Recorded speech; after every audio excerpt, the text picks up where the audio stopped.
মই মুন্মীয়ে মোৰ YouTube channel Munmi ব্লগছলৈ আপোনালোক সকলোকে স্বাগতম জনাইছোঁ। আশা ৰাখিছোঁ সকলো ভালে আছে।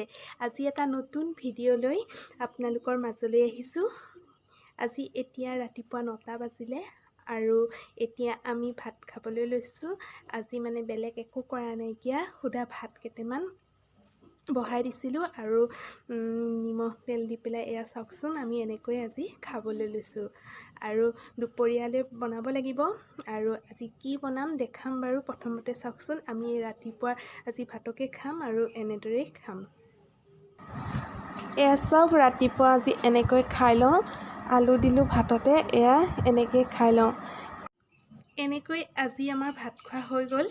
ভাততে আলু দি দিছিলোঁ আৰু পিটিকা কৰিলোঁ, মাহৰ গুড়ি সানি ল'লোঁ, ভাত খালোঁ।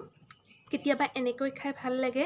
আচলতে এতিয়া ৰাতিপুৱা 9টা বাজিছে, দুপৰীয়ালৈ বহুত পৰ আছে আৰু আজি মোৰ ৰুটি ভাজি বনাবলৈও মন যোৱা নাই। সেইকাৰণে তেনেকেই ভাত কেইটামানকে সিজাই খাই দিলোঁ।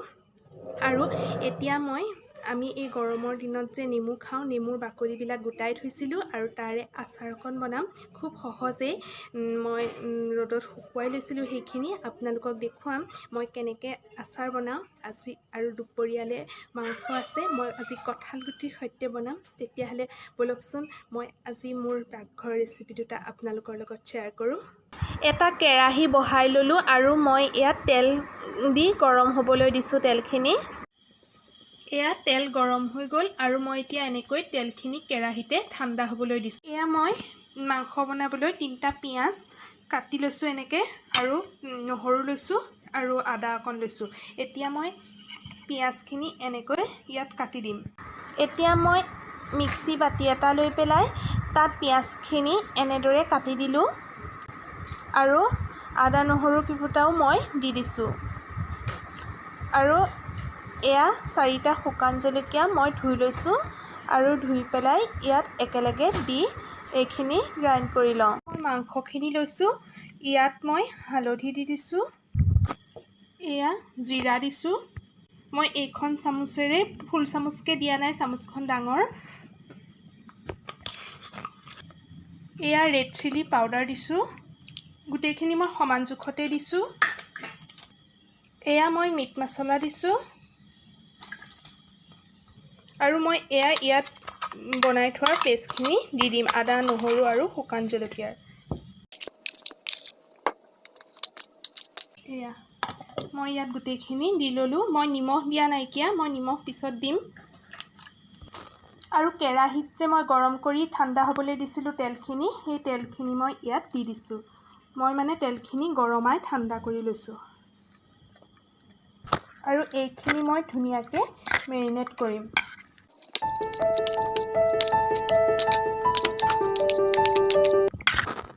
এইখিনি মই এনেকৈ সানি লৈছোঁ আৰু এতিয়া দেখিছেনে, মই এটুকুৰ নেমু লৈছোঁ আৰু নেমু টুকুৰ ইয়াত চেপি দিম। এতিয়া আকৌ ধুনীয়াকৈ এইখিনি মেৰিনেট কৰি ল'ম।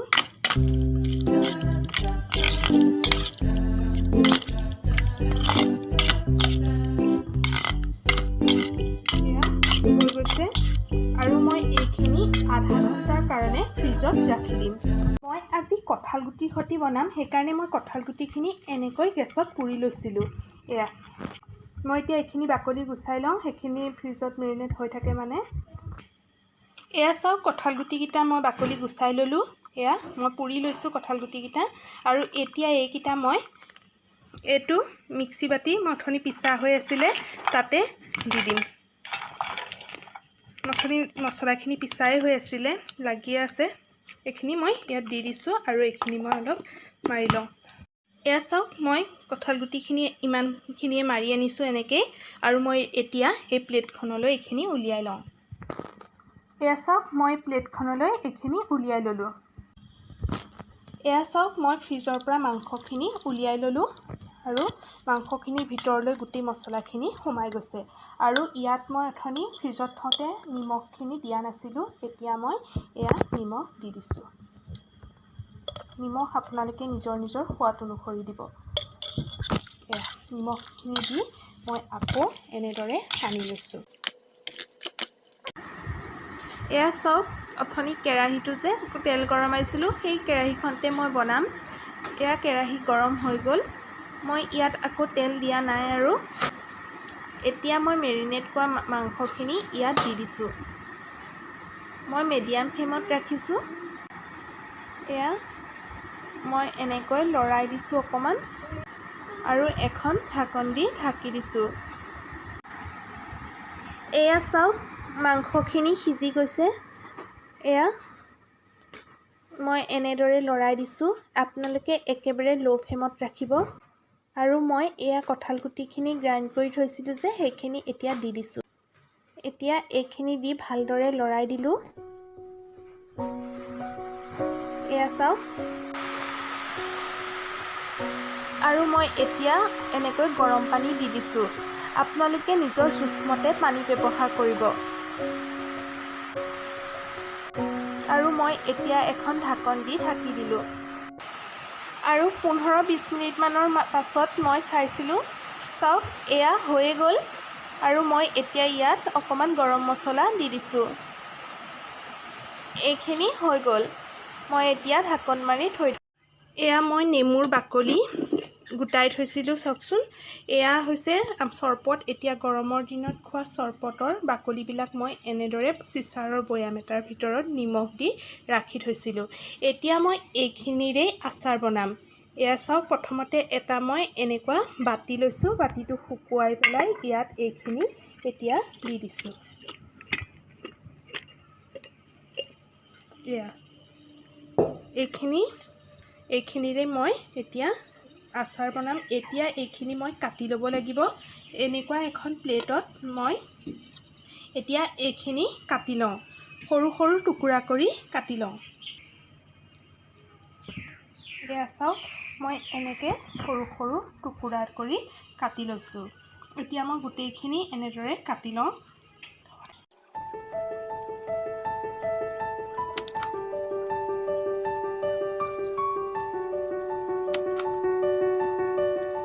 মই ইয়াত অকণমান হালধি দি দিছোঁ।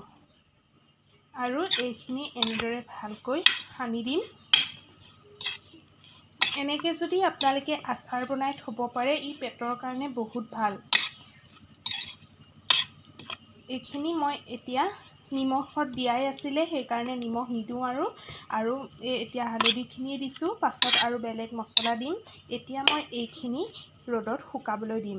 এইখিনি ৰ'দত শুকোৱাৰ পাছত মই কি কৰোঁ আপোনালোকক দেখাম। এয়া চাওক টেঙাখিনি এয়া ৰ'দত শুকাই গ'ল। মই 2 দিন দিলোঁ। ৰ'দটো ইমান নাছিলে সেইকাৰণে এয়া ধুনীয়াকৈ হালধি সানি দি দিছিলোঁ। এয়া ধুনীয়াকৈ হৈ গ'ল।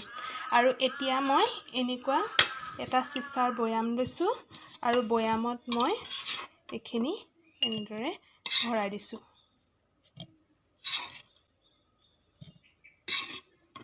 এয়া চাওক টেঙাখিনি মই এতিয়া ভৰাই ল'লোঁ আৰু মই ইয়াত এতিয়া এয়া নিমখ দি দিছোঁ।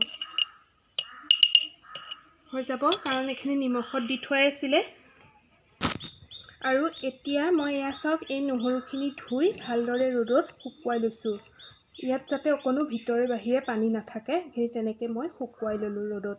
আৰু এটা জলকীয়া মই ৰ'দত দি অলপ লেৰেলাই লৈছোঁ, ভোট জলকীয়া। এতিয়া মই এইখিনি ইয়াত দি পেলাই পিচি ল'ম। এতিয়া মই এয়া জলকীয়া আৰু নহৰুখিনি ইয়াত দি দিছোঁ। আপোনালোকে অকণো পানী ইউজ নকৰিব। পানী ক'ৰবাত লাগি থাকিলেও মচি দিব। আচাৰত পানী অকণমান লাগিলে আচাৰখিনি বেয়া হৈ যায়। এনেকৈ বনাই থৈ দিবচোন। খাবলৈ বহুত ভাল লাগে। 2-3 দিনৰ পাছতেই খাব পৰা যায়। মাজে মাজে ৰ'দত দি থাকিব লাগে। এতিয়া মই এখন চামুচ লৈ পেলাই এয়া এইখিনি এনেদৰে লৰাই দিছোঁ। ভিতৰলৈকে নহৰু আৰু জলকীয়াখিনি সুমুৱাই দিছোঁ। আপোনালোকে বেলেগ এটা বাচনত লৈ পেলাই এইখিনি কাম কৰি বটলত ভৰাই থ'ব পাৰে। কিন্তু মই এনেকৈ থৈ দিছোঁ। আজি মাংসৰ লগত কঁঠাল গুটিৰ ৰেচিপিটো কেনেকুৱা পালে জনাবচোন। আপোনালোকে এবাৰ বনাই খাই চাব, ভালেই লাগে। মোৰ আজি ভালেই লাগিলে। আৰু এতিয়া কঁঠালৰ দিন যিহেতু সকলোৰে ঘৰত কঁঠাল থাকেই, আৰু কঁঠাল খালে গুটি ওলায়েই, আৰু গুটিটোতো আমাৰ পেলনি নাযায়। আমি ভাজি তেনেকৈ বাকলি গুচাই খাওঁ, নহ'লে দালিত দি খাওঁ। আপোনালোকে এবাৰ মাংসত দিও খাই চাব পাৰে। আৰু নেমুৰ আচাৰটো খুবেই ভাল, কাৰণ আমাৰ নেমুৰ বাকলিখিনি আমাৰ পেটৰ কাৰণে খুব ভাল। এতিয়া গৰমৰ দিনত আমি চৰবত খাওঁতে নেমুৰ যি বাকলি ওলায়, সেইটো এটা চিচাৰ বৈয়ামত নিমখ দি ৰাখি যাব। এসপ্তাহমানতে গোট খাই যাব তেনেকৈ। আৰু আপোনালোকে তেনেদৰে বনাই পেলাই এটা ধুনীয়াকৈ চিচাৰ বৈয়ামত ভৰাই থৈ দিব, আৰু মন গ'লে খাব। তেতিয়াহ'লে আজি ভিডিঅ'টো মই আৰু বেছি দীঘলীয়া নকৰোঁ, কিন্তু আজি ভিডিঅ'টো শেষ কৰাৰ আগতে ভাবিছোঁ আমাৰ কেইটামান সৌন্দৰ্য চৰ্চাৰ টিপছ মই আপোনালোকলৈ আগবঢ়াওঁ। আজি সৌন্দৰ্য চৰ্চাৰ টিপছকেইটা মই আমাৰ যে মুখত ক'লা দাগ পৰে, মুখখন বৰ কিবা লাগি যায় নহয়নে? মুখত ক'লা দাগ পৰিলে বিশেষকৈ গালত পৰে, কেতিয়াবা চুমৰ নিচিনা বা এনেও ক'লা দাগ পৰে। সেইবিলাক কেনেকৈ ঘৰতে ভাল কৰিব পাৰি তাৰেই দুটামান টিপছ মই লৈ আহিছোঁ। তেতিয়াহ'লে চাই লওঁ ব'লকচোন।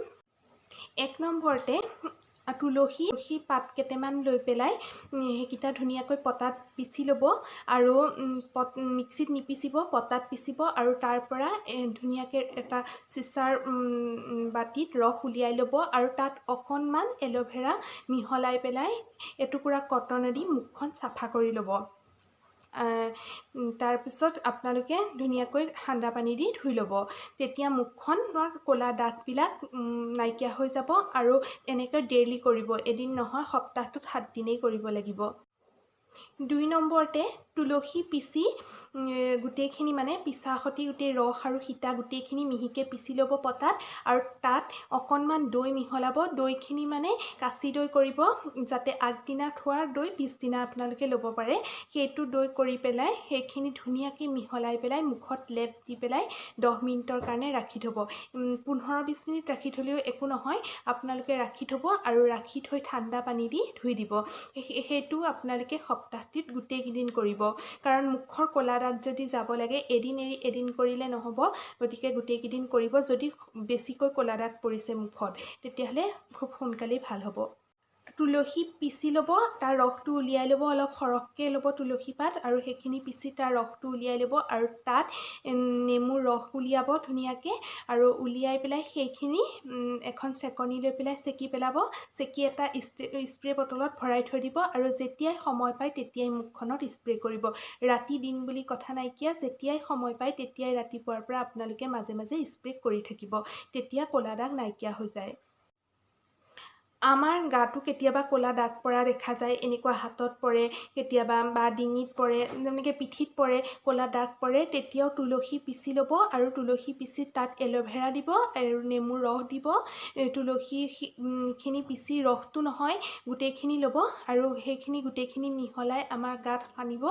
গা ধোৱাৰ আগতে সানি থ'ব 1 ঘণ্টামান। তাৰপিছত গাটো চাবোন দি নুধুব, পাৰিলে বেচন দি ধুব পাৰে, কিন্তু চাবোন ব্যৱহাৰ নকৰিব। তেনেকৈ যদি তুলসী তেনেকৈ সানি পেলাই তেনেকৈ ধুই দিলেও হ'ল। আপোনালোকে ধুই পেলাই তেনেকৈ গা ধুওঁতে ধুই দিব, আৰু তেতিয়াও আমাৰ গাৰ ক'লা দাগবিলাক, পিঠিত যি ক'লা দাগ পৰে, হাতত পৰে ক'লা দাগ, তেতিয়া আমাৰ সোনকালেই নাইকিয়া হৈ যাব। তেতিয়াহ'লে আজিলৈ মোৰ এইখিনিয়ে সৌন্দৰ্য চৰ্চাৰ টিপছ, আৰু ভিডিঅ'টো ইয়াতেই শেষ কৰোঁ বুলি ভাবিলোঁ। আৰু যদি আজি মোৰ ভিডিঅ'টো চাই আপোনালোকে ভাল পালে, এটা লাইক কৰিব, কমেণ্ট কৰিব, শ্বেয়াৰ কৰিব, আৰু ছাবস্ক্ৰাইব কৰিব, আৰু ওচৰতে থকা বেল বটামটো অল কৰি থ'ব, যাতে মোৰ আহিবলগীয়া ভিডিঅ'সমূহ আপোনালোকে পাই থাকে। তেতিয়াহ'লে আজিলৈ আহোঁ।